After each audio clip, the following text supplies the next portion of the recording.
sur le podcast Légitime, le podcast déculpabilisant pour toi qui t'es déjà senti trop ou pas assez. Moi, c'est Clémentine, je suis coach confiance et estime de soi et je t'accompagne à reconnecter avec qui tu es, assumer ta personnalité et enfin te libérer du regard des autres. Mon objectif, que tu fasses péter tous tes verrous, que tu oses être toi et que tu ailles à fond vers la vie de tes rêves. Retrouve chaque semaine des conseils, des clés, des retours d'expérience pour booster ta confiance et comprendre enfin que tu as de la valeur et que tu es légitime. Alors, tu es prête ? Aujourd'hui dans le podcast, j'accueille Bérénice, psychologue clinicienne, mais aussi créatrice de contenu sur les réseaux sociaux avec le compte Psycho Online. Je te mettrai le lien en description. Bérénice, elle est spécialisée en thérapie comportementale et cognitive, donc plutôt les TCC, et elle s'occupe de la prise en charge des troubles anxieux, donc voilà, anxiété, stress, phobie sociale, des trucs sympas quoi.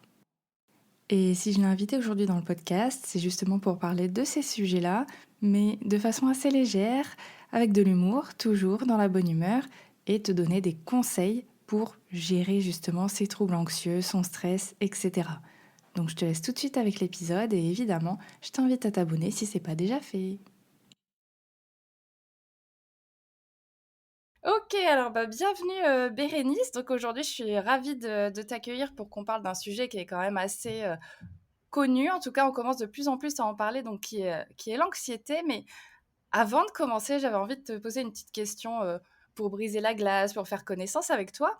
Est-ce que tu pourrais me dire, voilà, une anecdote, une petite chose originale sur toi, là, pour te présenter voilà, un petit truc fun. Eh ben écoute, salut, merci de m'accueillir. Écoute, moi, une anecdote, je dirais que j'adore les Pokémon, j'adore jouer aux jeux vidéo, je suis très pop culture, j'adore ça. Trop bien. Bah du coup, si t'adores les Pokémon, j'imagine que t'as joué à Pokémon bleu ou rouge, hein, peu importe, dans ton enfance. Mhm. Quel a été ton choix ? Parce que c'est déterminant pour la suite de cet épisode. Non. Je peux pas le dire, écoute, je peux pas le dire, j'ai peur de froisser les auditeurs, je ne dirai rien sans la présence de mon avocat. Je comprends. Bon, très bien, on ne t'en tiendra pas rigueur. C'est... Voilà. J'ai choisi rouge, Oh voilà. punaise. Rouge. C'était rouge. C'est des rouges et quel Pokémon ? Ouais. Là, je peux pas C'est dire. trop, c'est beaucoup trop, ça part trop loin. Très bien. Bon, j'essaierai d'obtenir l'information en off. Vous inquiétez pas les gars, je suis sur le coup. Bon, sinon, merci beaucoup pour cette réponse. Revenons à nos moutons du coup sur l'anxiété. Du coup, anxiété, trouble anxieux. Ma première question en fait c'est, est-ce que tu pourrais nous définir un peu tout ça ? Parce que c'est vrai que on en entend parler, ça commence à se développer, on commence à voir un petit peu qu'est-ce que c'est de l'anxiété, mais honnêtement pour moi ça reste un peu flou et peut-être que pour les personnes qui nous écoutent aussi. Et en fait, des fois je me dis c'est quoi la différence avec le stress par exemple ? Donc comment je reconnais si c'est de l'anxiété, du stress ? Comment dis-moi tout. Alors, c'est une très bonne question et c'est rigolo parce que moi, c'est quelque chose que je rappelle souvent aux gens. Alors, au niveau des concepts, tu vas en avoir trois. Tu vas avoir l'anxiété, comme tu l'as dit, tu vas avoir le stress et tu vas avoir aussi l'angoisse. La panique aussi, mais on verra ça un peu plus tard. En fait, l'anxiété, c'est une émotion. C'est-à-dire que c'est une émotion qui va découler de la peur. Et en fait, du coup, c'est une émotion que tu vas ressentir souvent en anticipation de quelque chose qui pourrait mal se passer. Ok. La différence entre l'anxiété et la peur, c'est que la peur, c'est quelque chose qui arrive au moment où un événement est présent. L'anxiété, c'est quelque chose qui va arriver avant. Ok.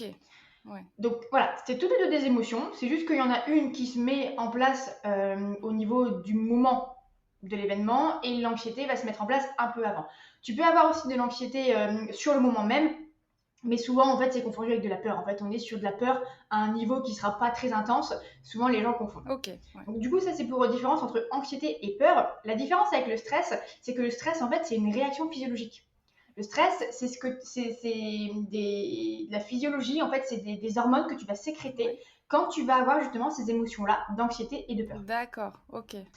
Donc, tu vois, les gens disent souvent je suis stressée, c'est un abus de langage. En fait, ils devraient dire je suis anxieux. Ouais. Bon, après, on va pas refaire le monde, c'est pas grave, les gens comprennent quand on dit je suis stressée. Mais en soi, effectivement, le stress, c'est tout ce que tu vas sécréter, le cortisol, etc., etc. Voilà, ça, c'est le stress. Donc, du coup, c'est la réaction physiologique qui va accompagner l'anxiété ou la peur. Et en fait, tu vas avoir besoin de stress parce que du coup, c'est ce qui va te permettre de t'adapter. En fait, si tu as peur ou si tu es anxieux, ton cerveau va considérer que potentiellement il y a un danger ou quelque chose qui se passe mal et il va du coup se mettre en route pour faire face à ce danger-là. Et du coup, toute cette mise en route, donc tes muscles qui vont se gonfler, tes poumons qui vont s'élargir, ton cœur qui va battre un petit peu plus vite, toutes ces choses-là pour faire face justement au danger que tu as identifié, c'est grâce au stress que ça va se mettre en place. Ok, ouais, c'est marrant parce que j'en parlais justement dans mon épisode sur les émotions, que voilà, la peur c'était vraiment cette réaction au danger ou à l'inconnu, en tout cas quelque chose où vite il faut que je réagisse, en fait, il faut qu'il se passe quelque chose.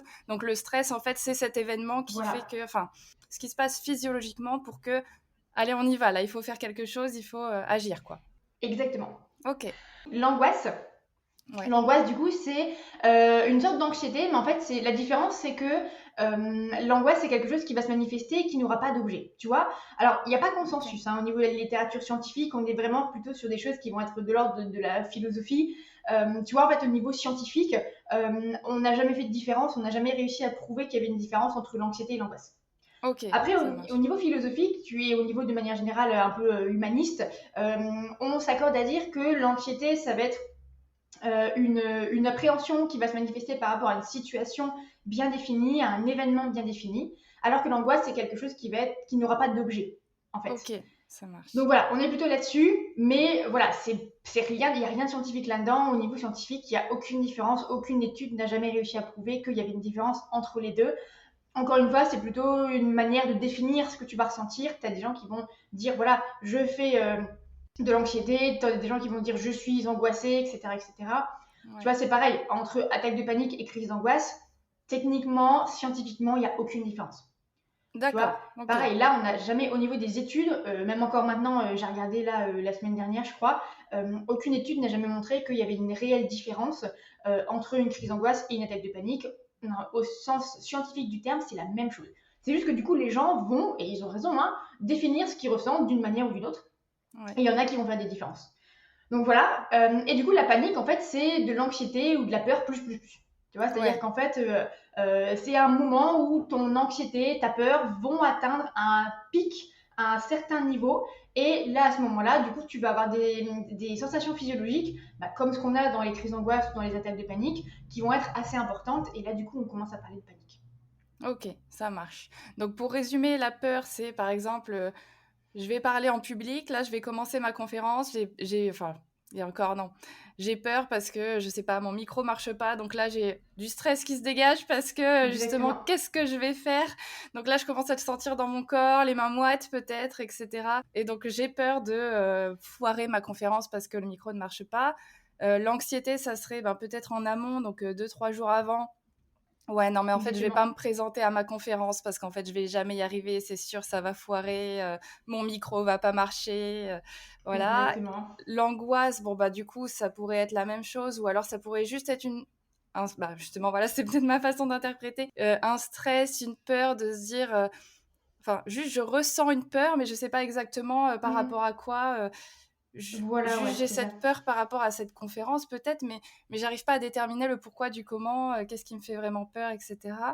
Ok, et la panique, là je pense que panique à bord, je quitte la scène, je pars en courant, j'ai du mal à respirer, voilà, exactement, je me tape la crise d'angoisse du siècle. Voilà, nickel, ok, parfait. Je préfère récapituler pour voir si c'est clair pour moi et si c'est clair derrière pour les gens.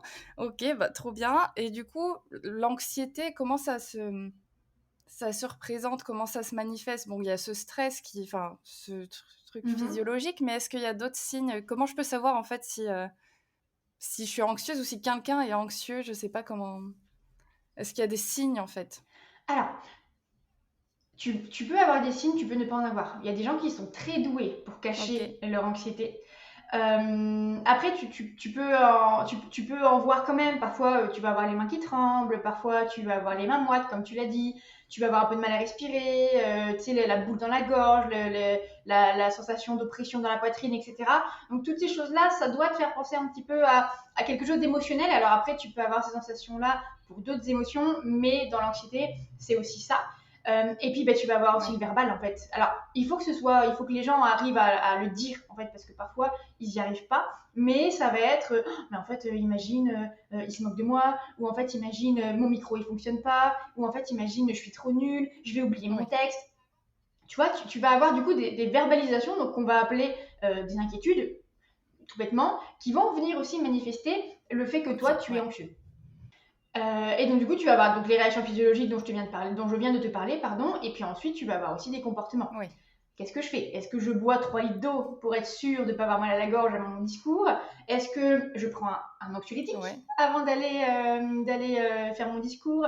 Est-ce que je fais de la respiration? Est-ce que j'essaie de faire de la relaxation? Tu vas avoir aussi ces choses-là. Parfois, tu vas avoir des gens aussi qui vont faire les 400 pas. Ouais. Tu vois, moi, je sais que j'avais un patient qui, quand il devait faire un discours, ben voilà, faisait les 400 pas dans chaque pièce. Il marchait, marchait, marchait, marchait, à tel point que du coup, il avait déjà tendance à transpirer en étant anxieux, c'était encore pire. Ouais. Donc ça venait rajouter de l'anxiété. Enfin, tu vois. Et donc en fait, tu vas avoir des comportements comme ça. Les gens qui vont se ronger les ongles, les gens qui vont s'arracher les cheveux. Tu vois, tu vas avoir des comportements comme ça qui peuvent aussi venir manifester une anxiété. Mais encore une fois, il faut que ce soit observable. Oui. Comme je te l'ai dit, tu as des gens qui sont très forts pour cacher ce qu'ils ressentent. Voilà, ça va être poker face, ils vont rien dire. Mais pour ces gens-là, tu ne le sauras jamais. Après, pour les autres, bah, du coup, tu vas avoir les pensées, les émotions, les sensations physiologiques et les comportements qui peuvent venir manifester une anxiété. D'accord, ok, oui, donc c'est ça, c'est ces petits tics entre guillemets qu'on peut avoir, enfin ces façons de se rassurer plus ou moins, enfin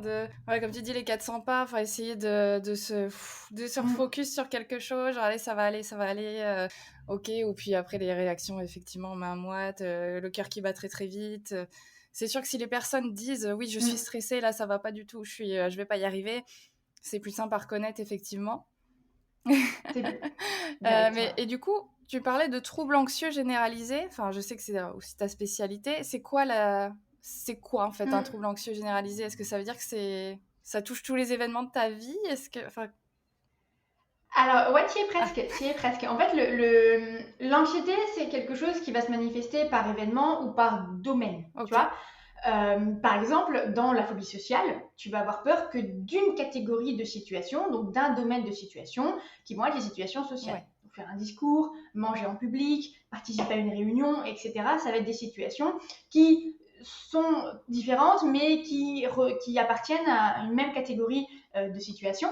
Et en fait, dans le trouble anxieux généralisé, ben en fait, ça va toucher 2 domaines de ta vie ou plus. d'accord. Et en fait, tu vois, au niveau des domaines de vie, on considère que tu as le domaine professionnel, le domaine relationnel, le domaine familial, le domaine personnel. Bref, tu as plusieurs domaines. Et en fait, par exemple, tu vas avoir pour, je sais pas, l'agoraphobie, bah, du coup, ça va être effectivement la peur de se retrouver dans des lieux dans lesquels on ne pourrait pas sortir s'il devait y avoir quelque chose qui se passait mal. Et ben en fait, pareil, tu vois, c'est bien fixé par rapport à une situation avec des pensées. Le trouble anxieux généralisé, ça va se baser sur tout. Donc tu vas avoir des gens qui vont avoir peur et qui vont avoir des inquiétudes par rapport au domaine perso, par rapport au domaine pro, par Ouais. rapport, je sais pas, à l'écologie. Tu vois, tu vas avoir plein de domaines et du coup, c'est des gens qui vont s'inquiéter pour tout et rien tout le temps, en fait. Et du coup, c'est quelque chose qui est, alors, à la fois problématique, mais en même temps pas très handicapant parce qu'en fait, parfois, tu as des gens qui vont s'inquiéter et ça va être normal.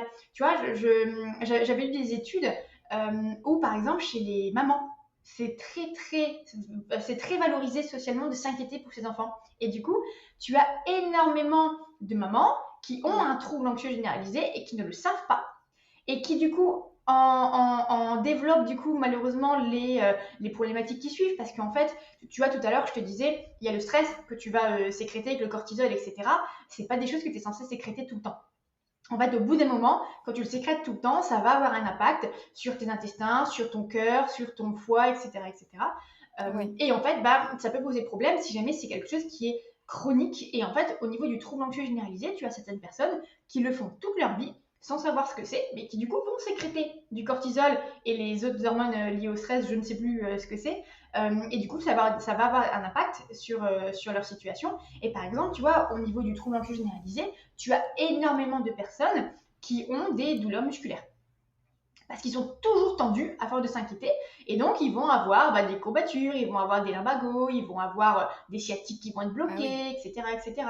Ouais. Enfin, le nerf sciatique qui va être bloqué, pardon. Et donc, du coup, bah voilà, ça va être compliqué. Et du coup, c'est ça en fait le trouble anxieux généralisé. C'est des gens qui vont s'inquiéter pour tout le temps et qui du coup vont aussi être beaucoup dans le contrôle. Et ça, c'est quelque chose qu'il ne faut pas oublier, c'est que le contrôle chez les personnes qui ont un tag, c'est quelque chose qui est extrêmement courant. Tu vois, par exemple, si tu pars en vacances, il faut partir à 9h pour éviter les bouchons, parce que s'il y a des bouchons, ça va être la catastrophe, on va arriver en retard. Et si on arrive en retard, bah, du coup, ce sera fermé. Et si c'est fermé, bah, qu'est-ce qu'on va faire, etc. Et tu vois, et en fait, dans la tête de quelqu'un qui a un tag, c'est toujours comme ça. C'est toujours dans l'anticipation, toujours dans l'appréhension. Voilà, ils détestent tout ce qui est imprévu. Les personnes qui ont un tag détestent l'incertitude, et c'est quelque chose c'est un concept qui est très marqué chez les patients qui ont un tag, c'est l'intolérance à l'incertitude, c'est-à-dire qu'en fait, si quelque chose ne se passe pas comme prévu, c'est la fin du monde. Ouais, c'est ça. C'est en gros, punaise, panique à bord, c'est la catastrophe, comment on va faire? Ça, j'avais pas envisagé, c'est pas possible. Et est-ce qu'ils se reprochent du coup? Est-ce qu'ils peuvent culpabiliser de ne pas avoir réussi à contrôler quelque chose? Ouais, ils peuvent se culpabiliser. Du coup, souvent, tu as une estime de soi qui est terrible. Et du coup aussi, parfois, ça va poser problème avec l'entourage parce que du coup, ce sont des gens qui, alors, pardon, mais peuvent parfois être un petit peu agaçants et lourds parce que du coup, tu ne peux rien, il n'y a pas de place à l'imprévu. En fait. Et du coup, moi, je sais que régulièrement, j'ai des patients qui viennent me voir parce que mon conjoint, ma conjointe n'en peut plus.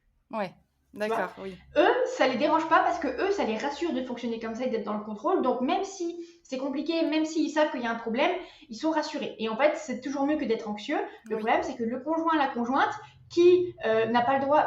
J'avais une patiente comme ça, s'il décidait de partir à 9h, si son conjoint avait envie d'aller aux toilettes, il n'avait pas le droit d'aller aux toilettes. Ah oui, ouais, c'est vraiment... Parce que ça allait retarder le truc. Et du coup, en fait, elle, ça l'angoissait, mais de ouf. Et finalement, en fait, ça posait problème parce que son mari, moi, quand elle est venue me voir, elle m'a dit, mais en fait, mon mari, il a deux doigts de demander divorce. Ouais. Parce qu'il n'en pouvait plus. Parce qu'ils avaient, voilà, ils n'avaient pas le droit. S'ils avaient décidé de partir à 15h, il fallait partir à 15h.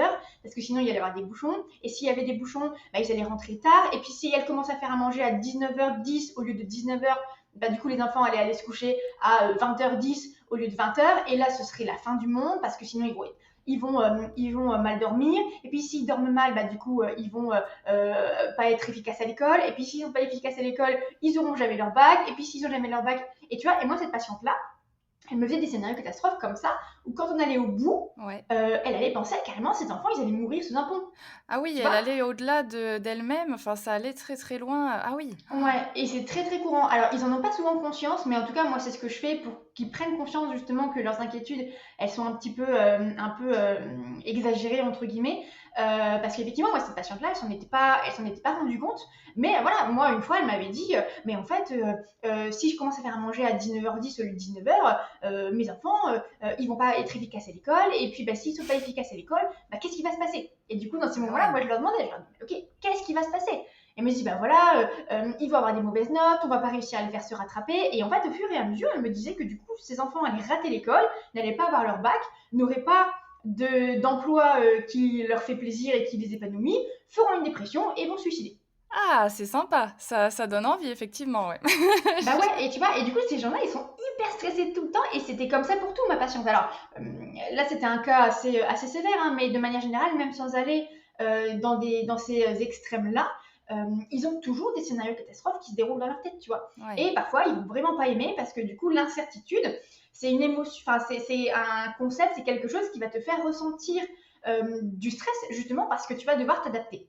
Et ces gens-là, ils ont beaucoup de mal à s'adapter. Alors, la thérapie, ça peut leur apprendre à s'adapter, mais du coup, c'est un peu compliqué aussi à ce niveau-là parce qu'en fait, dans la vie, tout est imprévu, tu vois, tout est incertain. Il y a très peu de choses que tu contrôles de A à Z, et eux, ils passent énormément de temps à essayer de tout contrôler, ce qui les fatigue, ce qui les rend encore plus anxieux, et finalement ce qui génère d'autres problèmes qui viennent générer derrière d'autres inquiétudes, et là on est sur un beau cercle vicieux au niveau du tag.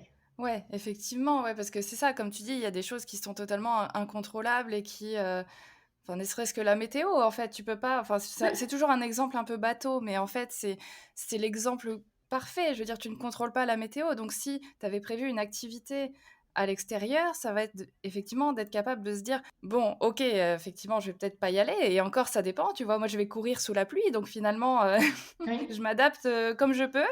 Mais c'est vrai, c'est de se dire, est-ce que je peux pas aller courir en salle peut-être plutôt ou voilà, pour continuer l'activité que j'avais prévue, mais sans subir en fait la pluie. Mhm. Mais du coup, ma question, je ne sais pas si tu vas pouvoir répondre, mais comment faire accepter justement, ou essayer de faire accepter que l'imprévu, enfin l'incertitude, comment faire accepter ça?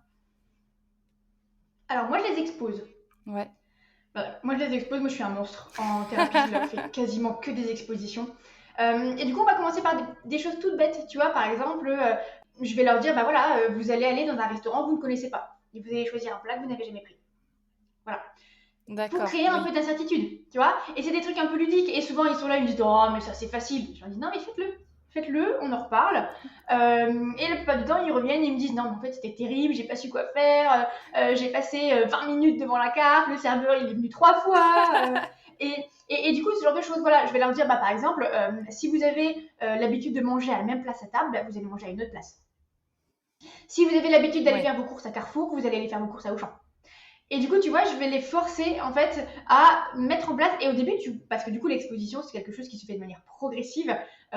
Tu n'exposes jamais Ouais. un patient, quelle que soit sa peur, à quelque chose qui est vraiment intense au niveau de l'anxiété, parce que sinon, il n'apprendra rien. Parce qu'en fait, à un niveau trop fort, l'anxiété va restreindre tes capacités cognitives et tu n'auras aucun encodage en mémoire, tu n'auras aucun apprentissage qui va se mettre en place. Donc, on y va toujours progressivement. Et en fait, du coup, on commence par des petits trucs comme ça. Et du coup, parfois, après, je vais leur dire, bah D'accord. voilà, vous allez, je sais pas, partir en week-end dans une ville que vous ne connaissez pas, dans un pays que vous ne connaissez pas. Et tu vois, on augmente progressivement. Et parfois, j'ai déjà, alors bon, je devrais pas dire ça, mais parfois, j'ai déjà dit à mes patients, bah vous allez arriver en retard exprès au boulot. Voilà, et du coup, à chaque fois, je leur dis, voilà, arrivez 5 minutes en retard, de toute façon. Et vous verrez. Et dans ces moments-là, ils sont là, non, mais c'est terrible, si j'arrive en retard, mon patron, il va me virer, c'est sûr. Et dans ces moments-là, je leur dis, ok. Et du coup, dans le tag, je travaille très rarement les pensées. En fait, les pensées qui sont un peu irrationnelles.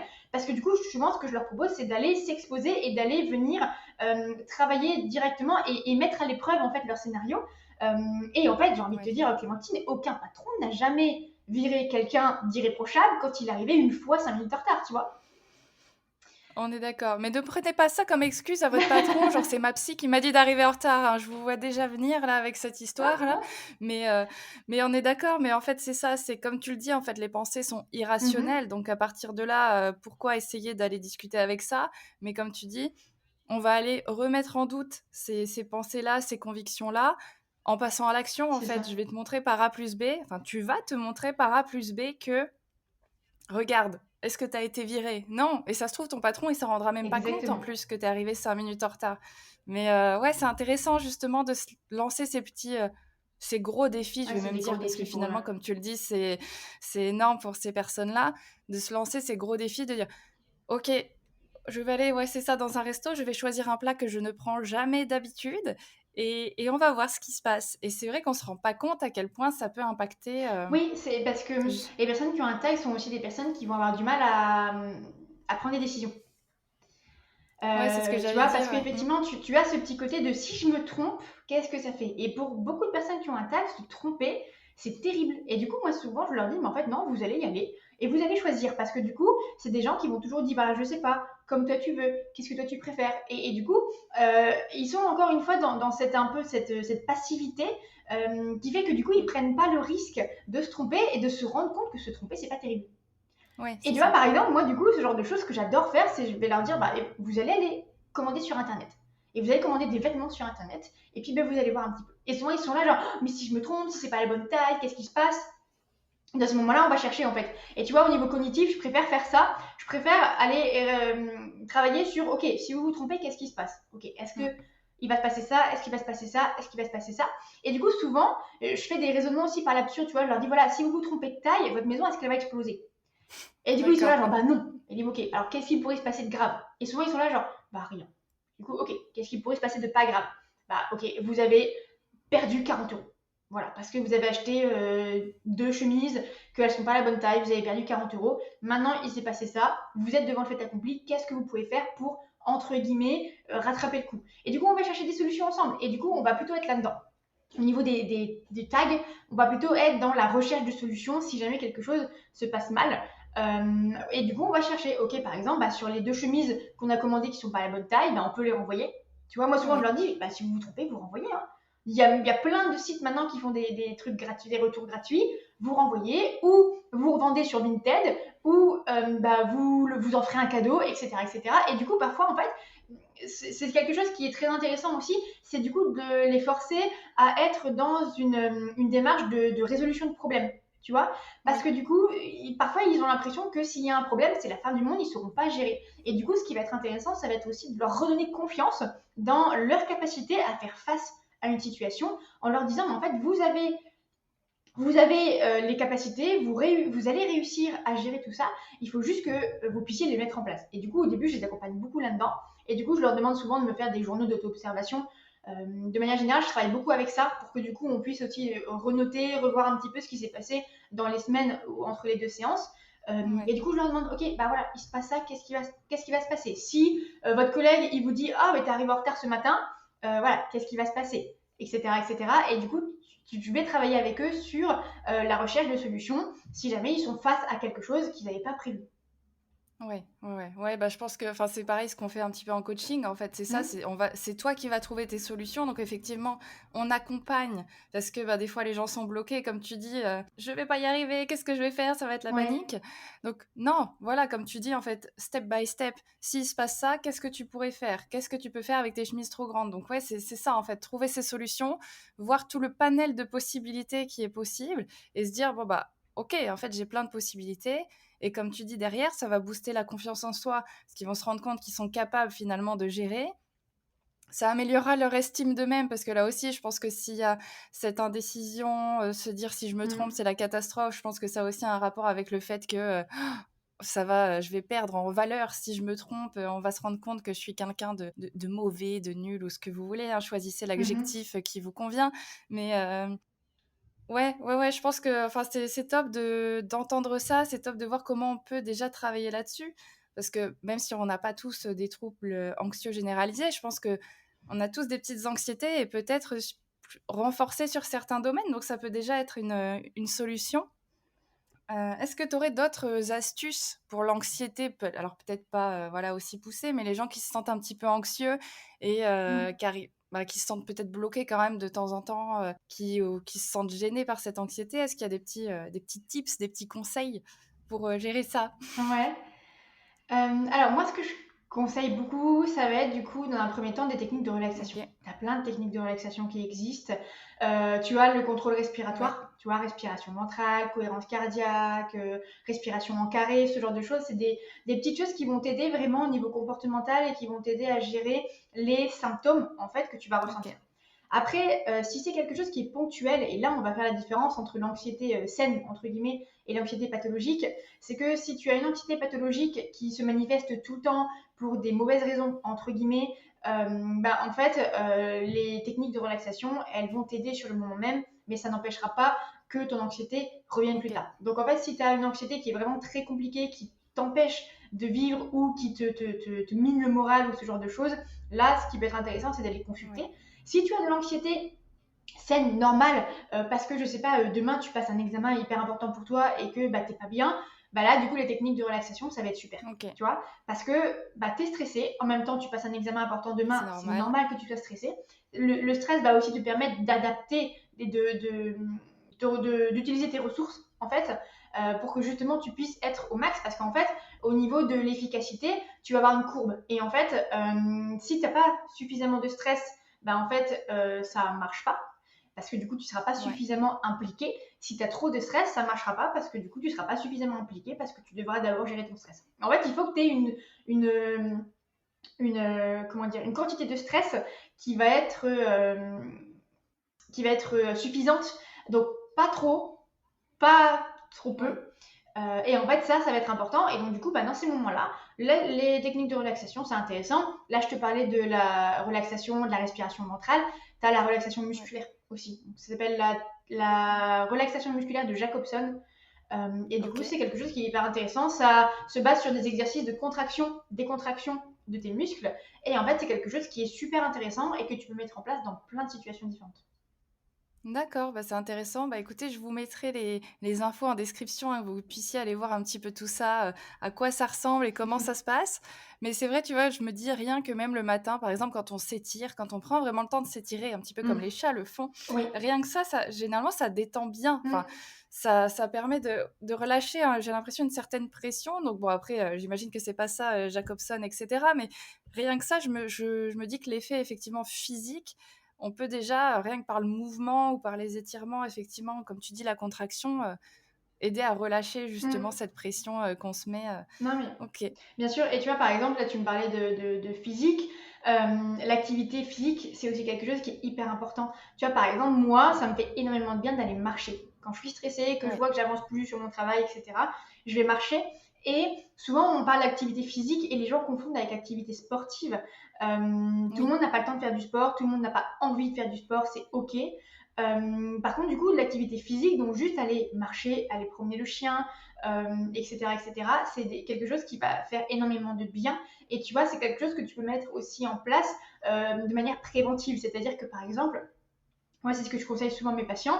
S'ils n'ont pas le temps d'aller marcher un quart d'heure quand ils rentrent du boulot, bah en fait, s'ils vont au travail en voiture, ils se garent un peu plus loin, ils finissent à pied. S'ils vont au travail oui, en transport en commun, bah, ils s'arrêtent un ou deux arrêts avant l'arrêt normalement auquel ils s'arrêtent et ils finissent à pied. Et tu vois, en fait, ça te permet de perdre un peu moins de temps et de mettre en place dans ton quotidien des petits moments où tu vas aller marcher. Et en fait, marcher, c'est quelque chose qui fait énormément de bien et qui aide énormément au niveau de la gestion des émotions, pas que de oui. l'anxiété, hein, au niveau des émotions. Et tu vois, par exemple, moi j'avais des patients aussi qui avaient 2 heures de pause le midi et qui du coup bah, voilà, passaient quasiment 1 heure à scroller sur les réseaux, sur TikTok, etc. Alors moi j'ai rien contre ça, hein, je suis la première à scroller sur les réseaux et sur TikTok pendant 2 heures le midi, hein. On est Mais d'accord. voilà, on est d'accord. Mais parfois, du coup, ça peut être intéressant de dire, ok, bah en fait, non, là, je vais pas scroller, ou je vais scroller qu'une demi-heure, et l'autre demi-heure, je vais Oui, aller marcher, ou tu peux très bien scroller en marchant, hein. oui aussi. Tu vois, ça marche aussi. Et en fait, bah, du coup, le fait d'utiliser justement ce temps-là pour pouvoir aller marcher, c'est pas du temps que tu vas perdre avec ta famille le soir, bah, du coup, c'est quelque chose qui peut être intéressant. Tu vois, Mmh, et tout bête aussi, juste aller prendre l'air aussi. Tu vois, par exemple, tu as beaucoup de gens oui, qui restent dans le bureau pour les pauses. Mais en fait, même si c'est oui, que 5 minutes, si tu sors 5 minutes le matin, 5 minutes à ta pause du midi, 5 minutes le soir, ça te fait 15 minutes à l'air libre par jour. Ça fait aussi du bien, tu vois, de changer d'air, d'aller, de bouger, etc., etc. Le mouvement, en fait, c'est quelque chose, comme tu l'as dit, qui fait énormément de bien au niveau de ta santé mentale. ouais, ouais, ouais, mais c'est ça, parce que c'est vrai que moi, voilà, je parle toujours de course à pied parce qu'évidemment, je cours, donc j'en parle Mm. beaucoup et que oui, ça me permet de me vider la tête justement et de relâcher la pression et j'ai quand même des pensées qui me viennent, hein, mais c'est des pensées quand même plus claires ou des choses assez précises finalement et pas toutes ces pensées intrusives qu'on peut avoir qui viennent, te gâcher un petit peu l'existence. Mais c'est vrai que la marche, rien qu'aller marcher, effectivement, ça te procure le même effet et tu pas besoin de transpirer à grosses gouttes, du coup, Ouais, voilà, si t'aimes pas aller courir, si t'as pas envie d'être essoufflé, parce que c'est ça aussi avec la course, hein, c'est que, ouais, c'est que tu es voilà, quand tu essoufflé. commences, si t'es essoufflé, t'en as marre, t'es en train de te mettre dans un mood dégueulasse parce que, tu te dis que, «Qu'est-ce que je fous là avec mes baskets?» quoi. Donc C'est là, ça, ça fait que 2 kilomètres, j'avais dit que je devais en faire 10, je vais jamais y arriver. voilà, c'est ça. Donc la marche, c'est très bien, hein, c'est voilà, commençons par le commencement. C'est Mm. très, très bien. Si vous voulez effectivement, vous vider l'esprit, marcher ou danser dans votre salon, Oui. comme ça, n'importe comment, on s'en fiche. Moi, je danse beaucoup. C'est ce que je disais à une amie l'autre jour. Moi, je danse beaucoup parce que c'est ça qui me permet de comprendre mes émotions, les accepter et les exprimer, en fait, d'une manière qui va être saine pour moi. C'est vraiment sain pour moi parce que, au moins je les exprime et c'est pas, voilà, à l'extrême, si je puis dire. Donc c'est ça, voilà, c'est pas obligatoire d'être une activité sportive comme tu dis, c'est bien de le préciser, Mm. juste une activité, physique. Physique, ouais. Donc OK, trop, trop bien. Mm. Je voulais te demander, pour les personnes qui parce que je sais qu'il y en a beaucoup, qui, osent pas aller voir justement, un psy, une psy parce que alors soit, le psy ça marche pas sur moi Ouais. ou parce que, ou parce que, non mais c'est pas si grave, ou voilà j'ai un peu d'anxiété mais c'est pas si grave. Le psy il a autre chose à faire que de m'écouter raconter mes histoires sur, ou même, voilà, sur une rupture ou sur, mon chat qui est décédé ou je me suis cassé un ongle et ça me rend triste, mais, il a autre chose à faire que de Mmh. m'écouter, dire ça. Alors c'est des exemples un peu, simples, je dirais, mais pour moi, si ça apporte une souffrance, en fait, ça reste important. Bien sûr. Mais du coup, tu dirais quoi à ces gens-là qui osent pas parce qu'ils ont l'impression que, en fait, aller voir un psy, il faut vraiment avoir un problème, très, très grave, une catastrophe mondiale ou je ne sais pas? Alors, moi, à ces gens-là, je leur répondrais que, bon, déjà, il n'y a pas de souffrance qui est moins légitime qu'une autre. Que dès lors qu'il y a souffrance, que dès lors qu'il y a envie d'aller voir un psy, c'est important de le faire. Surtout quand il y a un début de trouble. Tu vois, moi, Ouais, par exemple, bon, on en avait déjà parlé. Moi, par exemple, j'ai plein de patients qui viennent me voir quand ils sont vraiment au bord du précipice au mmh, niveau de l'anxiété. Alors, notamment au niveau des TOC, parce que j'ai aussi beaucoup de patients qui ont des TOC. OK, Moi, j'ai parfois des patients qui viennent me voir, ils ont des TOC, ça fait 2 ans, tu vois. ouais, Et ils me disent tous, en fait, je suis pas allée au début parce que je considérais que c'était pas si grave. Et en fait, moi, pour avoir déjà pris en charge des patients qui avaient des TOC depuis 2, 3 mois, en 6, 8 mois, c'était réglé. Alors que ouais, si on est sur des patients qui ont des TOC depuis 2, 3 ans, en fait, on est plutôt sur des thérapies qui vont durer 1 an, 2 ans, voire même ouais, quasiment même plusieurs années en fait.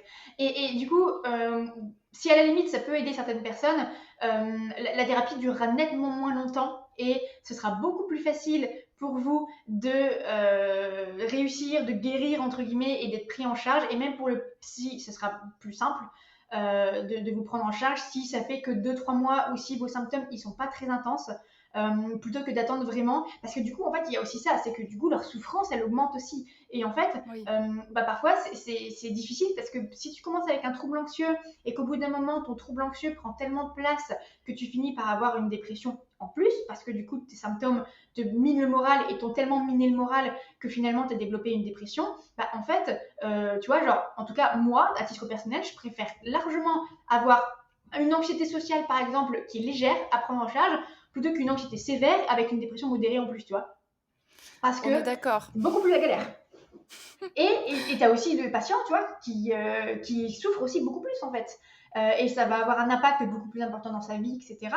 Donc voilà, moi je dirais, en fait, il n'y a pas de souffrance qui est plus importante qu'une autre. Si vous avez envie d'aller voir un psy parce que vous vous êtes fait larguer ou juste que vous vous êtes séparés, en fait, et que c'est un moment qui est Oui. difficile pour tout le monde, et que vous avez besoin d'un soutien professionnel parce que et j'ai une patiente qui m'en a parlé aussi une fois qui m'a dit en fait ça me fait plus de bien de vous parler à vous parce qu'en fait j'ai aucun souci à vous charger émotionnellement alors qu'en fait ma famille, mes amis, j'ai pas envie de les charger autant, tu Ouais, vois. je vois. Mmh. Et du coup, en fait, ça, c'est parfaitement légitime. Et tu vois, par exemple, cette patiente-là, elle me dit, en fait, j'ai pas de gros problèmes dans ma vie, j'ai juste besoin de décharger. Et ça me fait du bien de décharger. Et elle me dit, je sais que si j'avais pas là, je la vois une fois par mois, si j'avais pas cette heure-là une fois par mois avec vous, elle me dit, en fait, ma santé mentale, elle serait vachement plus dans les chaussettes, en fait. Ouais. Et du coup, voilà, t'as pas besoin d'avoir un gros trou pour aller chez le psy. Comme parfois tu vas aller chez ton médecin parce que tu as un rhume, en fait ça arrive et tu as le droit. Et du coup pour le psy tu as aussi le droit. Et en fait tu ne vas pas prendre la place de quelqu'un qui souffre plus que toi, et ça je l'entends beaucoup aussi. Ah Tu ne prends oui. la place de personne. En fait tu prends ta place, et ta place elle est à toi, et si tu as envie de la prendre tu la prends. Et tu vois, j'ai envie de te dire oui, peut-être que moi parfois j'ai un patient que j'ai eu, en fait, j'aurais pu avoir un patient avec à qui il était arrivé quelque chose de plus grave, entre guillemets, parce que moi, j'aime pas du tout hiérarchiser la souffrance et la gravité des choses Mmh. qui nous arrivent. Ouais. Tant pis.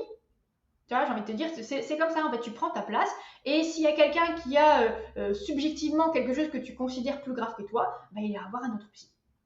Bah, c'est ça, Tu c'est ce que vois. j'allais dire, au pire, il y a pas qu'un psy sur terre et Exactement. si vraiment cette personne a besoin parce que comme tu dis, on va pas classifier les souffrances, mais voilà, si elle a vraiment besoin de voir quelqu'un, elle ira voir quelqu'un d'autre, en fait, donc il y a de la place pour tout le monde.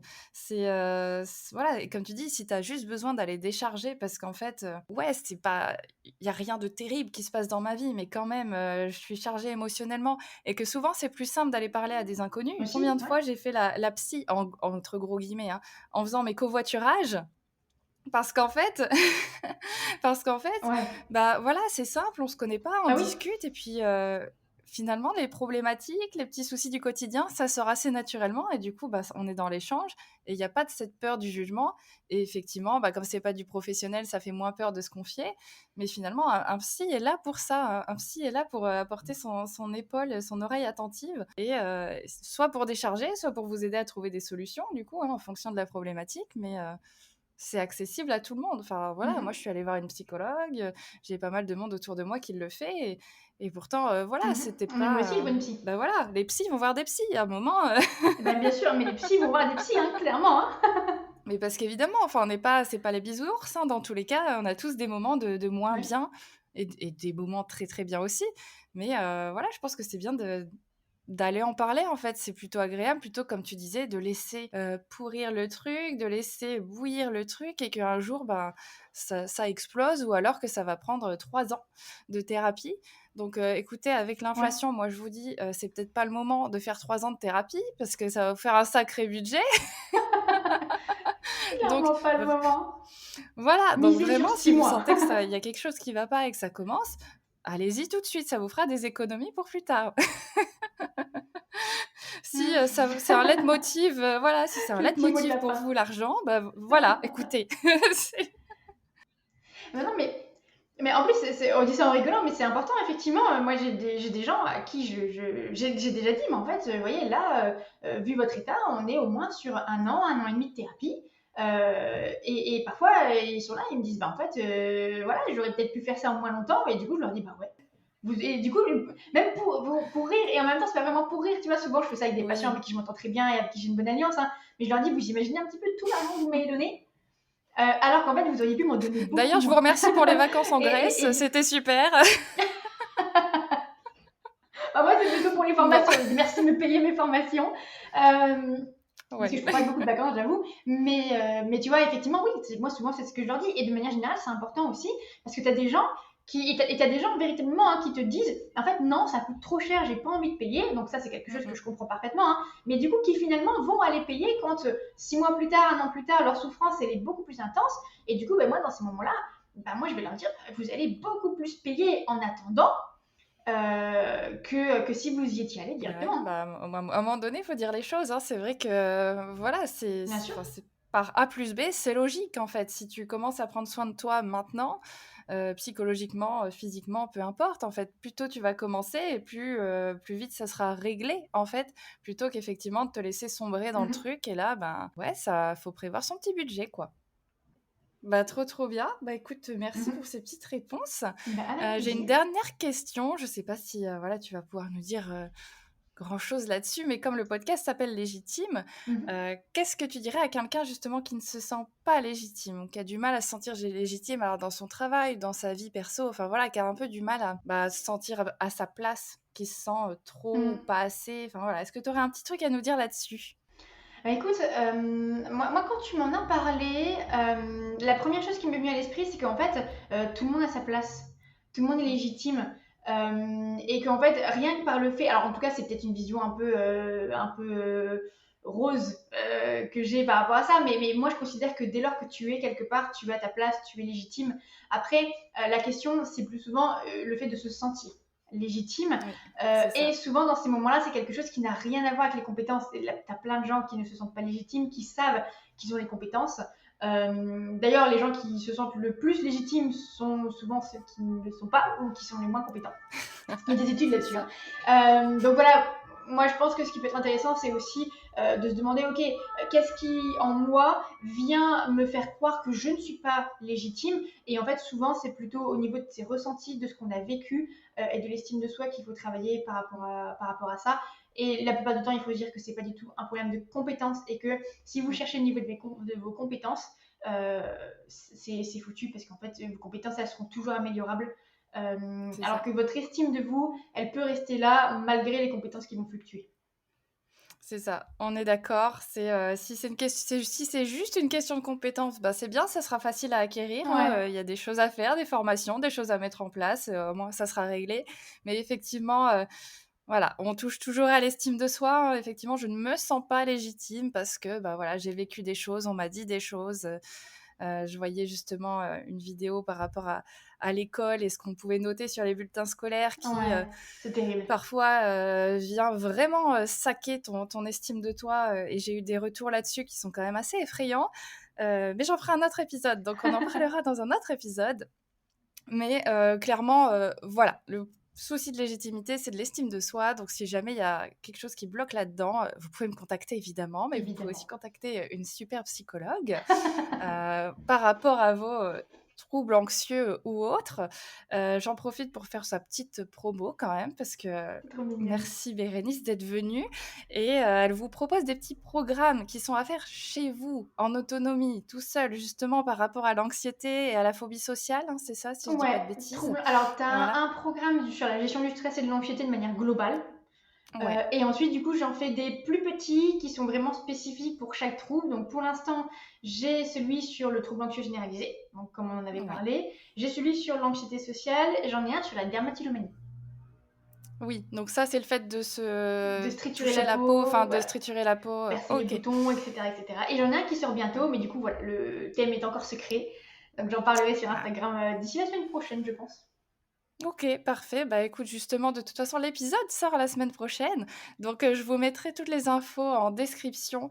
De toute façon, les contacts de Bérénice, si jamais vous avez des questions ou si jamais vous voulez prendre des rendez-vous ou ces programmes, etc. Donc, je vous mets tous les contacts, toutes les infos, Jacobson, etc. Vous aurez tout dans la description. Super. Bérénice, merci beaucoup. Et ben, merci C'était à un toi. plaisir cette interview. On a bien rigolé, comme quoi on peut rigoler même avec l'anxiété. Et, et C'est un super slogan, ça. on peut rigoler avec l'anxiété. Voilà, je pense que c'est parfait pour le mot de la fin. C'est super, j'adore. Merci beaucoup et puis à bientôt. Et Voilà, ben, peut-être pour d'autres. merci à toi et à bientôt. L'épisode est donc terminé et j'espère qu'il t'aura plu. Je t'invite à le partager autour de toi aux personnes qui seraient anxieuses ou qui auraient une petite tendance à vouloir tout contrôler, pour leur donner des astuces, un peu d'aide même, pour mieux comprendre ce qui se passe. Et sinon, je te souhaite une très très bonne soirée, journée, matinée, et je te dis à la semaine prochaine pour un prochain épisode.